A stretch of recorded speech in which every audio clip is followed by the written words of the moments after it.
Lucas, capítulo 8, no verso 1, a partir do verso 1. Som.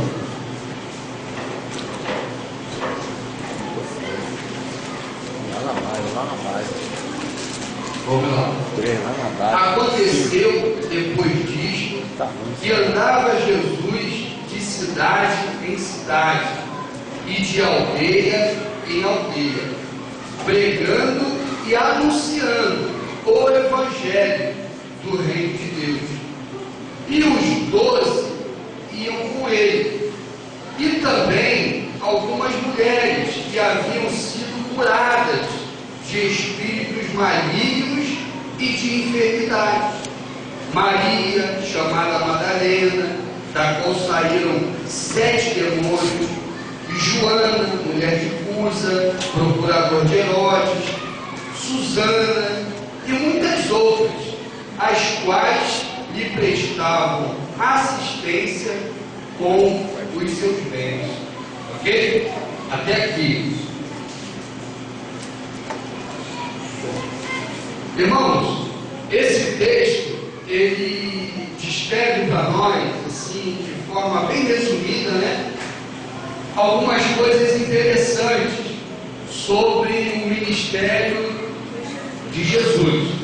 Primeira coisa interessante, né, é que Jesus tinha um ministério como um ministério móvel. O ministério de Jesus era móvel. Como assim móvel? Ele não parava, ele não tinha um endereço fixo onde ele promovia as reuniões, igual nós aqui, né? A igreja congregacional, ela tem um ministério fixo, a nível local, né? Fica no Jacarezinho, na rua Beira Fazenda, no número 75. Quando Jesus iniciou o seu ministério, um dos discípulos de João Batista, e por coincidência era o charado João Batista, era o João, o apóstolo João, virou-se para Jesus e perguntou: onde você está morando? Aí Jesus virou para ele e falou: vem, que você vai saber onde é. Ou seja, Jesus não tinha uma referência, ok? Após começar o seu ministério. Antes não, antes ele morava ali onde Maria morava. Antes ele tinha uma lojinha de marcenaria, de carpintaria, onde ele fazia os serviços dele. Após o ministério, Jesus passa a ser um itinerante, um andarilho, uma espécie de peregrino, ok? Ele não tem mais endereço. E ele fica assim, de aldeia em aldeia, de cidade em cidade, fazendo o quê? Anunciando o Evangelho, ok? Anunciando o Evangelho. É interessante a gente pensar nisso, irmãos, para a gente ter na nossa mente a situação, né, de Jesus tendo que andar de cidade em cidade. É interessante você pensar nisso. Numa época em que não havia carro, ônibus, trem, metrô, não tinha avião, não tinha nada. E na região onde ele morava, culturalmente falando, não era comum você ter nem cavalo. Tanto que quando Jesus vai até Jerusalém, e ele querendo fazer algo assim diferente, né? Não, vou fazer diferente, eu vivo andando a pé. Agora eu vou fazer diferente, eu vou montado um jumentinho. Ele dava um jumentinho, porque era comum naquela região o meio de transporte ser um jumentinho, não era um cavalo. O cavalo era mais coisa de romano, pois ali da região, na Palestina, entre os judeus e tal, era questão do jumentinho. Então Jesus, irmãos, no seu ministério, ele andava e andava e andava e andava e andava e andava e vivia andando de cidade em cidade, irmãos. Não era cidade. E não era só de cidade em cidade, era de aldeia em aldeia. Porque cidade te dá uma conotação de algo mais assim, bem civilizado, né? De repente um asfalto, sabe lá que tipo de asfalto existia na época, ok? Mas quando se fala em aldeia, está se falando de regiões mais assim de difícil acesso, interiores da cidade. Então, irmãos, preste atenção, Jesus enfrentava isso tudo. Para quê? Para anunciar o Evangelho, ok? Amém. Mas ele não estava sozinho, ele tinha com ele constantemente, bem pertinho dele, os 12, que nós já vimos aqui quem eram esses 12, ok? Os 12, no caso, os 12 apóstolos. E esse texto aqui nos traz uma informação nova, que além dos 12, normalmente, cotidianamente, além dos 12, tinham também algumas mulheres. Isso aqui é diferente. Não era comum um mestre, um rabi, ser acompanhado por mulheres assim. Normalmente ele tinha lá os discípulos, mas mulheres, sendo uma espécie de discípulas, era um negócio escandaloso. É um negócio assim meio estranho. Era um negócio que a imaginação daqueles fariseus lá, aquela imaginação meio erotizada, fazia os caras viajarem, certo? Porque normalmente é assim. Pessoa muito fariseu tem uma mentalidade meio que ele fica se contendo, se segurando, né? Ele fica se controlando através de roupa, através de aparência, através de chavões, de linguagem, através de gritos e berros, mas lá no imaginário, no fundo, o cara vive uma guerra constante. E agora vendo Jesus acompanhado por mulheres, imagina, irmão, as dificuldades que Jesus devia ter para explicar isso. Só que não imagina não, porque ele não tinha essas dificuldades não. Ele não parava para explicar. Porque ele falou: vinde a mim todos vós estáis cansados e sobrecarregados, e eu vos aliviarei.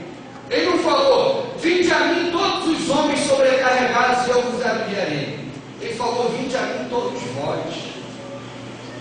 E essa mulherada toda aqui atrás dele, ele deixava. E não dava explicação para ninguém, meu irmão. Não dava. Ele ia seguindo e cuidando dessa gente toda. Amém, irmãos? Até aí? Alguém quer comentar alguma coisa, compartilhar algo? Vamos tocar?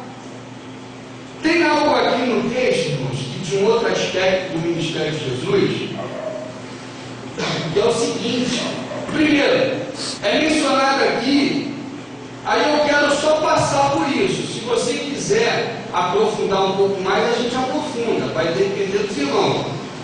É mencionado aqui alguns nomes dessas mulheres, e um nome aqui, só para a gente abrir um parênteses devido à época que a gente vive e os comentários que surgiram em torno dessa mulher aqui, eu só vou abrir esse parênteses. Se os irmãos quiserem continuar, a gente continua, senão a gente salta e segue avante.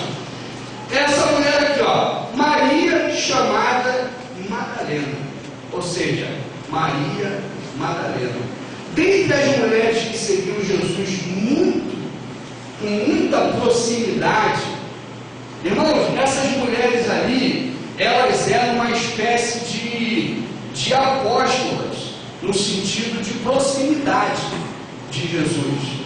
Você vê que a proximidade era tanta e era constante essas mulheres estarem seguindo Jesus, que numa reunião onde só haviam os apóstolos, uma dessas mulheres do nada pega um vaso cheio de óleo, cheio de perfume caríssimo, quebra, derrama nos pés de Jesus, e aquele ambiente ambiente íntimo, você nota através desse texto, esse ambiente íntimo de Jesus com os seus apóstolos, tinha sempre a presença de algumas mulheres, e no caso, muito a presença da Maria Madalena. Ok? Por conta disso, hoje fala-se da possibilidade, e alguns falam disso não como possibilidade, mas com uma certeza de que Jesus e Maria Madalena foram, na verdade, namorados. Depois foram casados. E depois produziram uma família bonita e feliz. Ok? Quem já ouviu falar sobre isso? Né? Isso é antigo, irmãos. Isso é antigo. Antigo assim, nem tanto, né? Mas é antigo. Principalmente da década de 40 para cá. Surgiram muitas essas coisas aí. Mas quem deu um realce a isso aí e colocou na mídia forte, no holofote, foi o Dan Brown, né? O Dan Brown que escreveu esse livro chamado Código da Vinci. Da Vinci. Então, e depois gerou esse filme, certo? Mas o que o Dan Brown coloca no livro não é novidade para quem estuda o assunto. Ele simplesmente pega o assunto, inclui na ideia de livro de ficção dele, e a ênfase do livro todo é em torno disso. Se Jesus teve de fato um relacionamento conjugal, não é relacionamento assim de paquera não, entendeu? Não é aquela coisa, Jesus ficou com Maria Madalena, igual hoje em dia se fala. Não, eles casaram-se, tiveram filhos. Essa é a ideia do livro, Código da Vinci, que é um livro de ficção. Mas essa é a ideia que alguns estudiosos hoje têm também. Tá? Ok? Vocês querem falar um pouco sobre isso para tirar essa nuvem? Ou vocês tranquilamente creem que Maria Madalena foi só discípula de Jesus e toca para frente?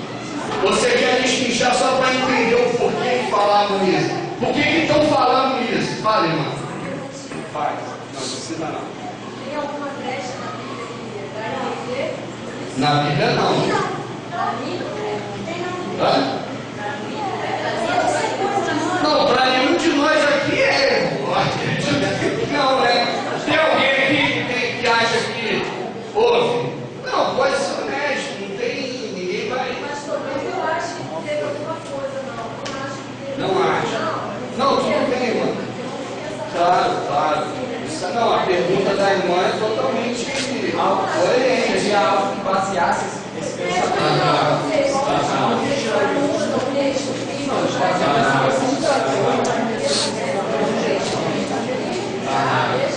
De onde, o Paulo fez uma pergunta ali, de onde tiraram isso? De algum lugar surgiu isso, foi da Bíblia, foi da onde?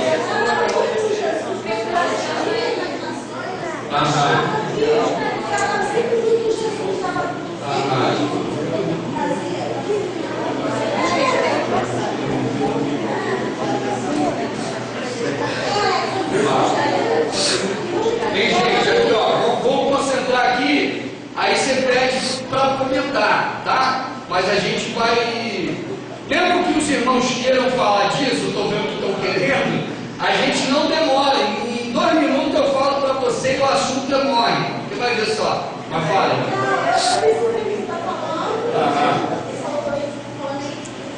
O livro é dele, o filme não é dele não, o livro é baseado no filme dele. E ele tem uma filha, e essa filha tem pode abrir alguma coisa, muito católica. Aí eu falei, gente. Aí não teve nada, Jesus não teve nada significativo, mas Jesus salvar, buscar salvar minha vida feliz. Jesus não tinha coisa humana, era nada. Ó, eu peço. Ok. Pastor, mas os católicos, deixa isso no ar, aquele olhar de Jesus de Maria Madalena, mas não precisava, né, quando chega a pastor, dá a entender que teve alguma coisa, nunca foi simples também. filmes são católicos, não. Os filmes católicos mesmo, eles não dão brecha para isso, não. Esses filmes são por conta própria do diretor do filme. Normalmente é o diretor do filme. O filme que você enxerga é da cabeça do diretor. Sempre assim. Entendeu? Os irmãos querem entender um pouquinho então mais isso aí, de onde foi tirado isso aí? Então vamos lá. Primeiro, da Bíblia não foi tirado, ok? Da Bíblia não foi tirado. O que ocorre? Você tem muitos escritos que falam de Jesus, além dos 4 evangelhos, ok? Não chega a ser muitos, não, vou me corrigir, tem alguns, tá? Alguns desses escritos foram até descobertos na década de 40, naquilo que eu comentei aqui nos manuscritos do Mar Morto, que eles chamam de manuscritos do Mar Morto mesmo, é mais conhecido assim. Então ali você tem alguns livros com nomes de personagens conhecidos da Bíblia. Exemplo, você tem livro tipo o Apocalipse de Barnabé. Barnabé é um personagem conhecido da Bíblia, correto? Você tem um Evangelho segundo Tomé, né? O Tomé é um personagem conhecido. E você tem também o Evangelho segundo Maria Madalena. Só que é o seguinte, você tem muitos outros, tem até de Judas, não o Evangelho, mas umas coisas que Judas escreveu. Só que você tem que entender o seguinte: o fato desses livros carregarem o nome dessas pessoas não significa que esses livros foram escritos por essas pessoas, irmãos.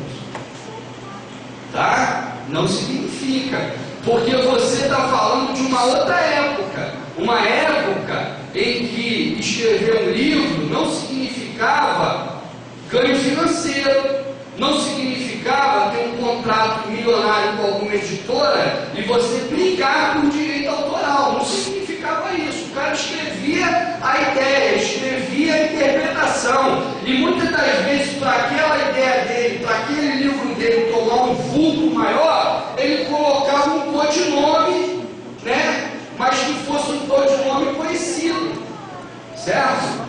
Vou dar um exemplo assim bem básico, extremo para vocês.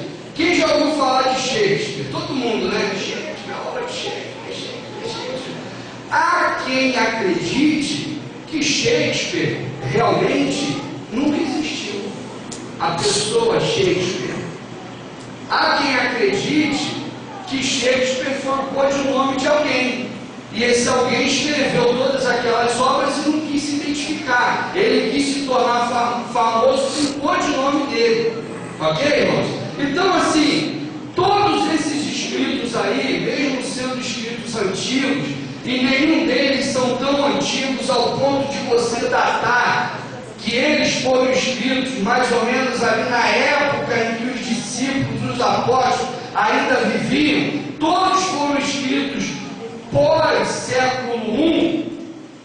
Você conclui, irmãos, muito facilmente que todos esses escritos aí podem não passar de uma brincadeira de algum erudito, de alguém que estava contra aquela fé que estava crescendo de forma descontrolada, e sabendo de alguns personagens que eram acompanhantes, que estavam tão próximos de Jesus, escreveram em nome deles. Certo, irmãos? Isso é simples. Se você pegar eruditos, caras que estudam isso aí, forte, não são crentes não, são estudiosos, nenhum deles dão certeza absoluta aos relatos desses livros. Nenhum. Ok? Então, irmãos, alguns desses livros é que insinuam, alguns até falam diretamente que Jesus foi casado com Maria Madalena. É daí que tiraram a ideia. Aí tiraram a ideia, daí, desses livros. E começaram a reler a Bíblia, reler. Um dos evangelhos dar corda para a manga para eles, é o Evangelho de João. Porque João escreve o Evangelho dele, da mesma forma que ele escreve todas as cartas dele, de forma oculta, ele não se revela. É ou não é? Quem já leu o Evangelho de João com cuidado percebe. Ele não se revela, ele se identifica como o discípulo amado. E é o discípulo amado que numa ocasião lá dos apóstolos e tal, Jesus diz: o traidor está aqui. E Pedro fala, pergunta a ele quem é. E o discípulo amado faz assim com Jesus: quem é, mestre? Aí os caras falam: olha ela aqui, ó. Olha ela aqui. Quem é esse discípulo amado? Quem é esse discípulo que deita no ombro de Jesus e abraça Jesus e fala: quem é, mestre? É a Maria Madalena. Olha aqui, olha aqui, olha aqui. Os caras se acham descobridores da pólvora. Misericórdia. Mas quem leva o assunto a sério nem diz nada. Mas quem leva o assunto na brincadeira, que é na verdade vender livro, aí faz essa mídia toda. É igual o James Cameron, aquele camarada que foi lá no fundo do oceano ver como é que era o Titanic. Ele foi lá e ele reproduziu o Titanic. E ele fez um filme que ganhou Oscar aqui. Até então só aquele Ben-Hur tinha ganhado tanto Oscar. Não era o Ben-Hur? Ben-Hur, lá. James Cameron. Aí ele ficou mais um tempão sem fazer filme nenhum. Aí qual foi o outro filme que ele fez? Avatar. Mas foi o Avatar, né? Ele é assim, ele fica 1 milhão de anos sem fazer filme. Aí quando chega com um filme, ele chega para arrebentar. Aí chegou com o Avatar. Avatar arrebentou. Aí agora, em 2010 mais ou menos, o James Cameron ficou anunciando que descobriu o sepulcro onde está enterrado Jesus e Maria Madalena, o casal bonitinho ali, ó. Irmão, não fica surpreso se daqui a alguns anos surgir um filme feito por ele tratando disso. E quando ele faz filme, ele não brinca, né? Ele vai dar nada.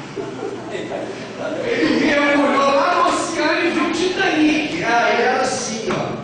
Ele fez uma operação ali gigantesca, milionária, para conseguir retratar tudo realmente como foi. Só que essa descoberta que a mídia ficou falando que foi dele, é uma descoberta que já foi feita há décadas. Há décadas, por estudiosos. E o estudioso principal que fez essa descoberta, o relato dele é o seguinte: gente, era comum o nome de Jesus, era comum o nome de Maria Madalena.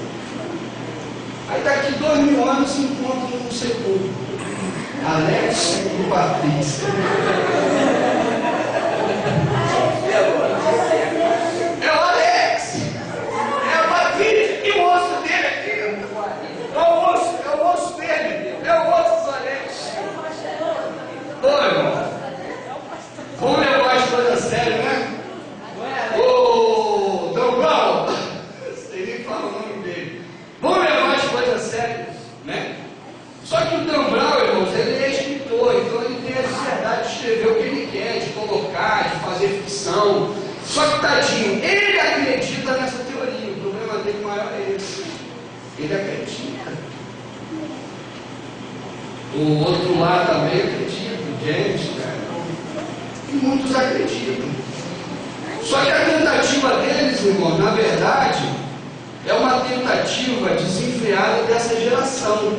O que eles fazem é só a ponta do iceberg que se desenrola desde mais ou menos a década de 60, 70, que é a intenção de extinguir o que seja cristianismo na face da terra. Então é um movimento antigo isso aí. Não um movimento planejado, estrategicamente, vamos fazer assim. Mas é um movimento de consciência de que a fé cristã, ou o cristianismo, já passou da hora de sumir. A ideia é essa.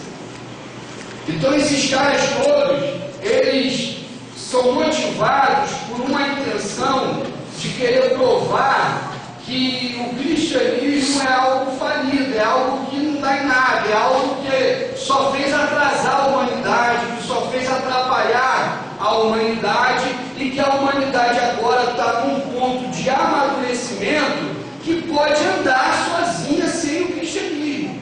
É isso aí. É essa a intenção. Então você vai ter o Ajuda 20, você vai ter já de repente um filme desse cara, você vai ter outro, você tem caras sérios também, estudiosos que creem, então você vai ter tudo isso aí. Certo? Só que essas fontes todas já são conhecidas. E os caras vêm comentando, é que lá no Vaticano, rapaz, lá no Vaticano tem uma sala blindada de ouro maciço, por dentro é de ouro, por fora uma parede que ninguém entra. Lá dentro você tem que entrar com máscara de oxigênio, porque nem oxigênio está lá. Ou seja, os caras vão inventando umas coisas só para dizer assim, e lá nessa sala tem um livro que o Vaticano não deixa ninguém ver. E lá nesse livro,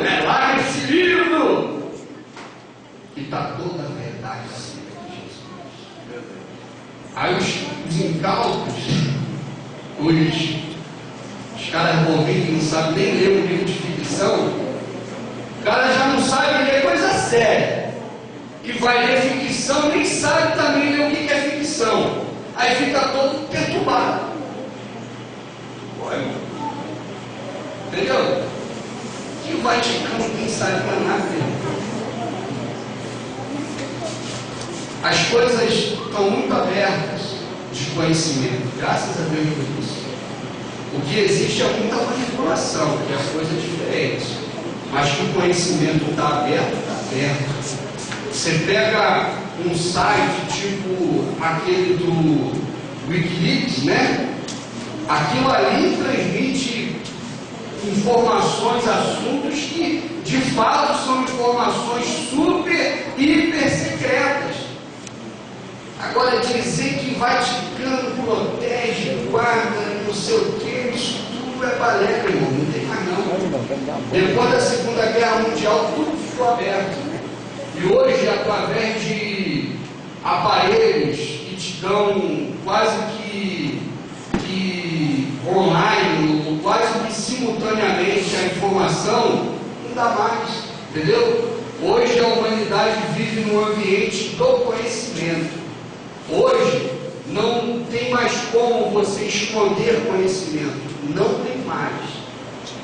Hoje a questão é como você interpreta esse conhecimento, como você manipula esse conhecimento. E é isso que os caras bambambãs da Terra têm feito. É como eu vou levar esse conhecimento a Silvinho, como eu vou levar esse conhecimento ao Betinho. É diferente, mas o conhecimento está aberto, ok? Está bem aberto. Então, irmãos, é isso aí. Por causa de um livro, e o livro é interessante, ele mistura muita realidade histórica com essa parte de ficção. Aí dá um nó na cabeça. O que é verdade e o que é ficção? Mas aí isso é comum, irmão. Você pega um livro do Jô Soares, Quem Matou Getúlio Vargas? Tem esse livro dele lá. Ele é ficção, ele gera no livro a possibilidade do Getúlio Vargas não ter se matado. Alguém matou Getúlio Vargas. É uma ideia que existe realmente, né? Só que é ficção, ele trabalha nisso, ele se aprofunda nisso. Aí você não pode apoiar o livro do Jô Soares e dizer, não, irmão, está comprovado lá, segundo Jô Soares, mas Jô Soares escreveu um livro de ficção, irmão. Não foi a intenção dele provar nada, ele só viajou. Viaja com ele, só isso. O Dan Brown viajou. Se tu quer ler, lê, mas tu só viaja com ele. Não é um livro de história com H. É um livro de história com E, né? É uma história. Ficção. Ok, pessoal? Amém? Alguém quer comentar algo desse naipe aí ou vamos seguir? Tem uma parte desse filme que ele pega a ficção da ceia, né? Aí ele já explicou isso comigo, ele pega a Maria Madalena, Jesus está de lado, e ele faz essa montagem, Maria Madalena parece dois lados dele. Não, os caras viajam, coloca templário, priorado de Sião, vários movimentos aí secretos que existem. Não, é uma pintura do Leonardo da Vinci. Mas não é aquela coisa. A pintura existe, é o que eu estou falando. Ele pega coisas reais e mistura com a ficção dele. É igual eu dizer, ó, Da Vinci, ele desenhou esse rosto aqui, ó, da Mona Lisa. Mas Da Vinci fazia parte do Priorado de Sião. E ele estava, para não ser morto pela Igreja Católica, ele estava lançando aqui um código. Essa Mona Lisa aí, ela é a maior da pena. Olha aqui o cabelo dela, olha aqui atrás dela, olha Jesus aqui atrás dela. Olha aqui, irmão, olha atrás dela. O cara começa a viajar. Entendeu? Irmão, é ficção. Aí o cara coloca o Leonardo da Vinci na história dele, coloca o Newton, Isaac Newton, coloca Kepler, e ele vai colocando uma porção de gente importante da história. Mas para quê? Para dar volume à ficção dele, isso é normal. Aí eu não sou acostumado a ler, vou ler um livro desse, aí eu vou ficar possuído. Não, irmão, isso é ficção, ler ficção como ficção. Ler um livro de história como um livro de história. É por isso que tem as classificações. Amém, pessoal? E nós vivemos numa época, infelizmente, que a nossa geração não tem treinamento de leitura, infelizmente. Né? Aí fica esse mundo inteiro alvoraçado. Foi ou não foi? Ai, nem vou mais para a igreja. Ai, puxa. Meu Deus. Mas vamos lá. Então, irmãos, o que mais fala aqui no texto? Uma coisa interessante acerca dessas mulheres. Fala aqui no verso 2 aí, né? Aliás, no verso 3, diz assim: as quais, ou seja, essas mulheres prestavam assistência a Jesus e aos apóstolos com seus bens. Ou seja, agora tu vai ver a parte aqui, ó. Essas mulheres seguiam Jesus. E essas mulheres é quem sustentava o ministério de Jesus. Essas mulheres sustentavam Jesus e os apóstolos. Algumas ali eram empresárias, né? Na época não tinha o termo, mas eram verdadeiras empresárias. Outras eram mulheres de homens riquíssimos da sociedade. Então elas tinham bens, elas tinham recursos. E Jesus agora, de cidade em cidade, Jesus agora de aldeia em aldeia, não dava mais para viver como carpinteiro, correto? Mas ele precisava comer, beber, se vestir. Os apóstolos também. Pedro, ele tinha uma espécie de sindicato de pesca, ele tinha uma espécie de grupo empreendedor de pesca. E agora ele já não tinha mais, e parte desse grupo também não existia mais, porque agora todos estavam seguindo Jesus. E quem ia sustentar essa gente toda? Pedro era casado, irmão, tinha já família. Eles eram seguidores de Jesus, mas viviam nesse planeta. Jesus não vivia pegando pedaços de pão na rua e multiplicando. Jesus não vivia pegando espinha de peixe na praia e fazendo aquele peixe ter carne e daí multiplicando. Não, ele vivia o dia a dia. Tinha que ir lá no mercadinho comprar. Você lembra quando Jesus está conversando com a mulher samaritana? Por que só está Jesus e a mulher? Porque os discípulos tinham ido fazer o quê? Comprar o quê? Comprar comida, comprar pão. E com que dinheiro eles foram comprar o pão? Se nenhum ali já podia mais produzir para ter renda financeira. Com esse dinheiro, irmão, das mulheres. Tu acha que Jesus era... Manda aí. Manda aí, papai. Cadê? A pizza está demorando. Quantos anos, Tony?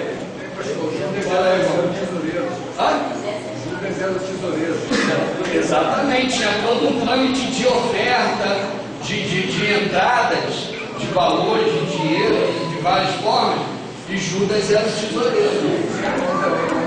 E Judas pegava a partezinha para ele. Isso aí. Agora, irmãos, preste atenção só. É interessante aqui, mulheres seguindo Jesus.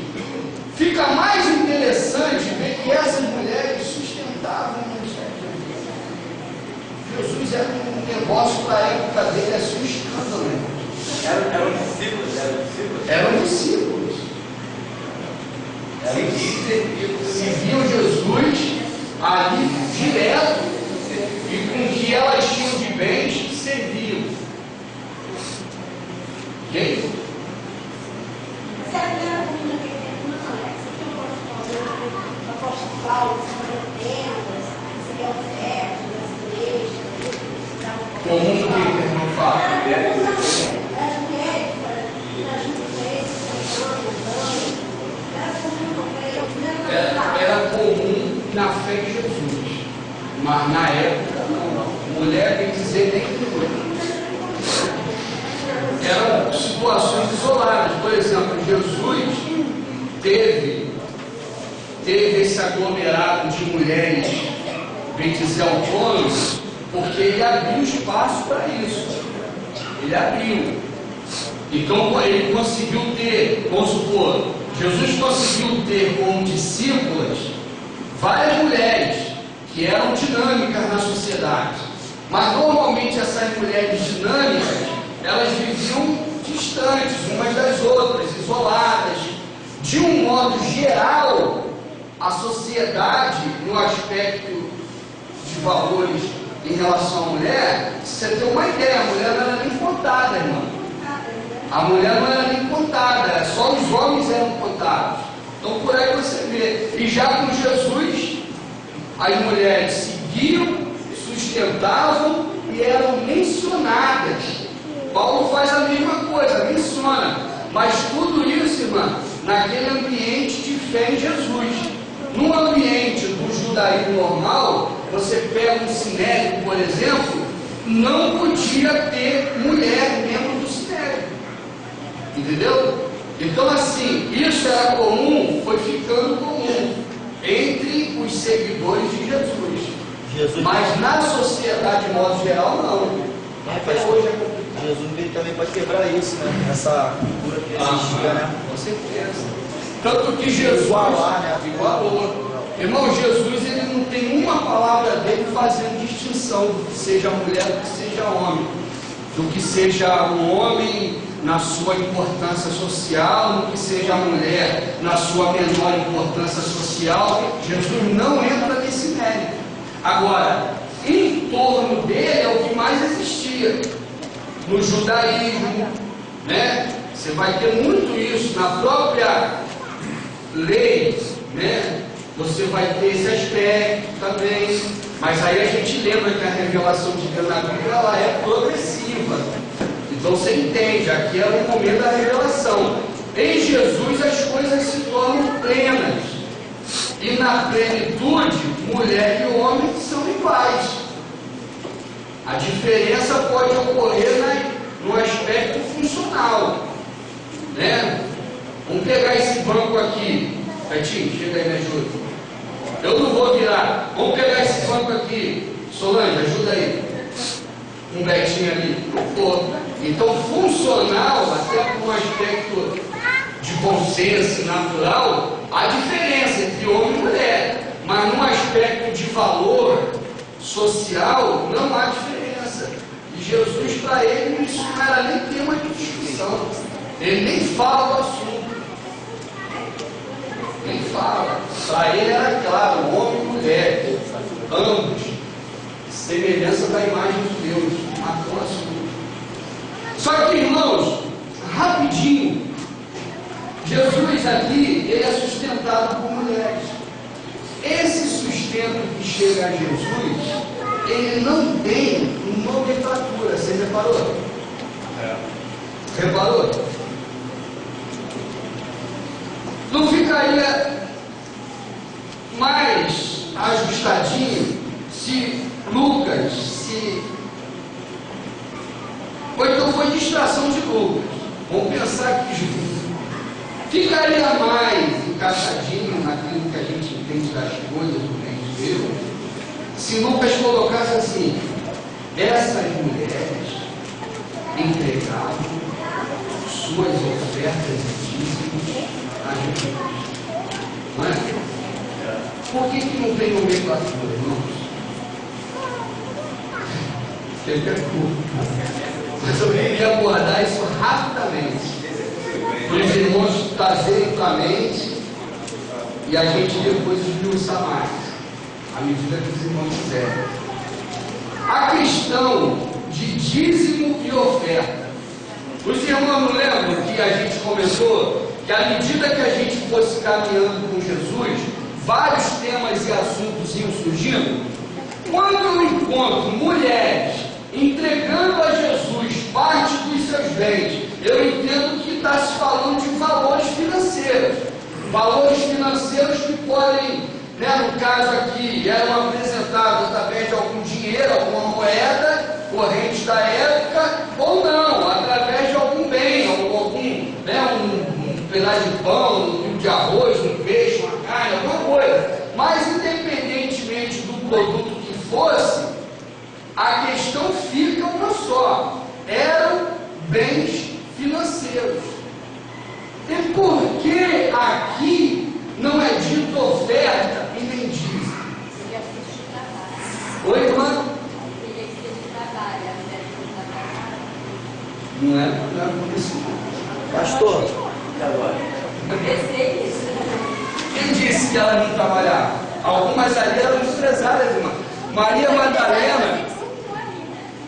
Não, Maria Madalena. Aquele perfume que ela derrama nos pés de Jesus era produto do trabalho dela.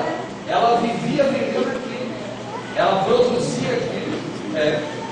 Entendeu? Tinham muitas mulheres, irmãos, empreendedoras na época.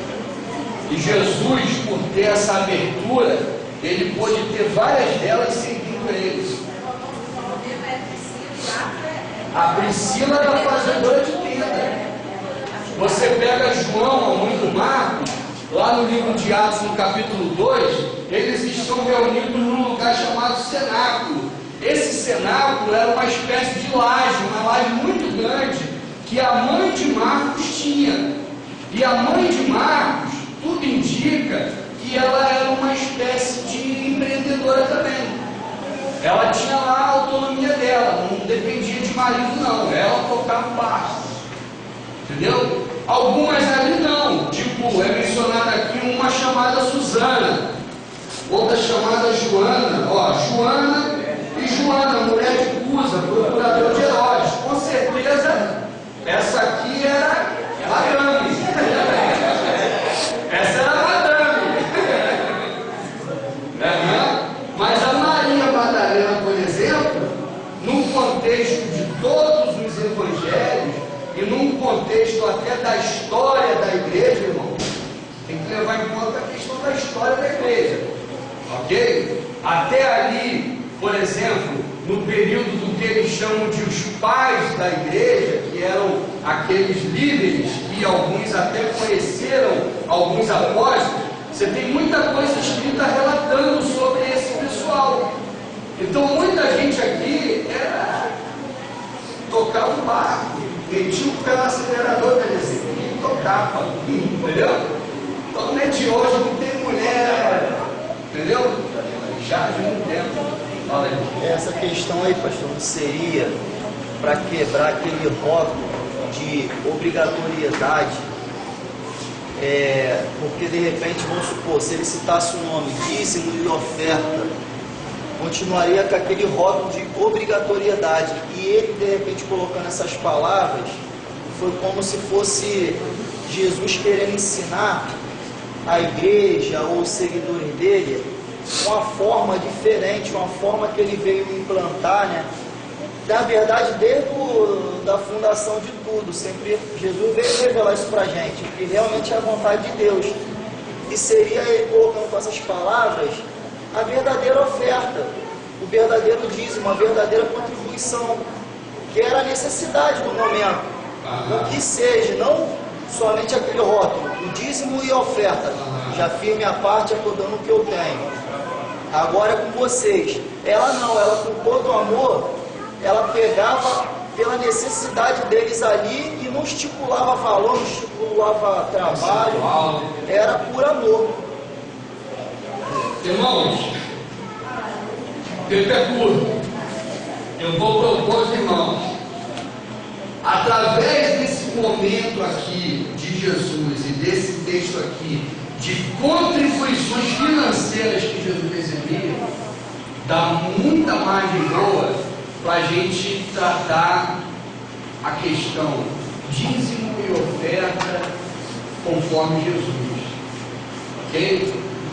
Se os irmãos quiserem que a gente toque no assunto, eu abro essa questão, se os irmãos quiserem, porque a gente está numa sequência de lucros. É lógico que um dia eu vou falar sobre dízimo e oferta, mas aqui é uma oportunidade que nós estamos tendo. Se os irmãos quiserem, nós podemos tocar. Só que vai ficar para o próximo capítulo. Olha a hora. Entendeu? Vamos tocar dízimo e oferta a partir desse texto? Então, amém. Então, só para a lição de casa, para que você venha também e não fique escandalizado, nada disso. Pelo contrário, nós vamos falar conforme Jesus, como temos feito até hoje. Ok, pessoal? Tá? Então, eu gostaria que você entendesse uma coisa só como introdução para o assunto. E na quarta que vem a gente vai tratar um estudo todinho sobre isso. Dízimo e oferta conforme Jesus, ou conforme o Novo Testamento. Primeiro, coloque na tua mente que dízimo foi uma questão que se desdobrou numa parte do Antigo, numa outra parte do Antigo e numa mais outra parte do Antigo. Você tem 3 momentos, pelo menos, do que seja dízimo na Bíblia. Então você queria dizer, é dízimo, e achar que a Bíblia inteira está falando de dízimo no mesmo teor, é não conhecer ou ser, não, pior, ser desonesto. Tem muita gente desonesta. Lê, entende, mas dá uma forçada de barra só para manter o que existe, mesmo que o que esteja escrito destrói o que está existindo. Então falta honestidade, é pior. Quando lê e não entende, fala e acha que é daquele jeito que está lendo, aí falta só meio conhecimento, estudar mais, tentar contextualizar a interpretação, um pouquinho de hermenêutica, um pouquinho de exegese, um pouquinho de história paralela. Porque se vai falar do assunto, vamos ser como James Cameron, vamos mergulhar até chegar no Titanic, a glória de Jesus. Amém, pessoal? É a verdade. Então, irmãos, são 3 momentos. Você pega um primeiro momento do dízimo, lá em Levítico 27, número 18, Deuteronômio 26. E esse primeiro momento se culmina, mais ou menos, em 2 Crônicas, capítulo 31. Ponto. Você pega o segundo momento do dízimo, a partir mais ou menos de Neemias, no seu contexto histórico de reconstrução de Judá, da tribo do sul, que ainda existia, mas estava destruída por causa da Babilônia, mas tinha que se reconstruir. E a questão do dízimo ali é importantíssima. E já tinha um aspecto diferente do que era o dízimo no aspecto de Levítico. Agora em Neemias é outro aspecto. E no contexto de Neemias você vai encontrar Neemias citando dízimo, você vai encontrar Amós citando dízimo, e você vai encontrar o texto dos textos, Malaquias citando dízimo. Todos num momento histórico igual. Neemias, Malaquias, Amós, tratando do dízimo naquele contexto, naquele momento, com uma ênfase diferente de Levítico. Ok? E o terceiro, aí você vai mais para trás ainda, é o que consta em Gênesis, no capítulo 14, no capítulo 28, e no que consta em Hebreus, no capítulo 7. Pastor, o senhor está dando essa volta toda, mas eu já ouvi tanto falar de dízimo que é tão mais simples. É porque tem força assim de barra. E para a gente conseguir enxergar agora, a gente tem que dar toda essa volta. Ah, tá, agora eu entendi. Entendeu? Eu não vou falar contra dízimo, não, irmão. Só para vocês não ficarem preocupados. Muito pelo contrário.